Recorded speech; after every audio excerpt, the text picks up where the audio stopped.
বিদায়ী শিক্ষার্থীদের উদ্দেশ্যে কিছু বলার জন্য বিনীত আহ্বান করছি জনাব রফিকুল ইসলাম,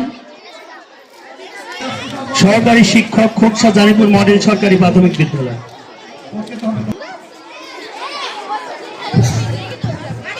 আসসালামু আলাইকুম।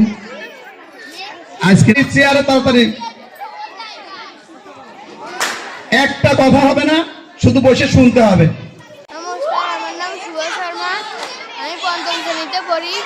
দীর্ঘ 6 বছর আমরা এই বিদ্যালয়ে পড়ছি। আমার স্যাররা, ম্যামরা সবাই অনেক ভালো। আমরা যেভাবে বিদায় নিয়েছি সেভাবে বিদায় স্যাররা আমাদের দেখছে।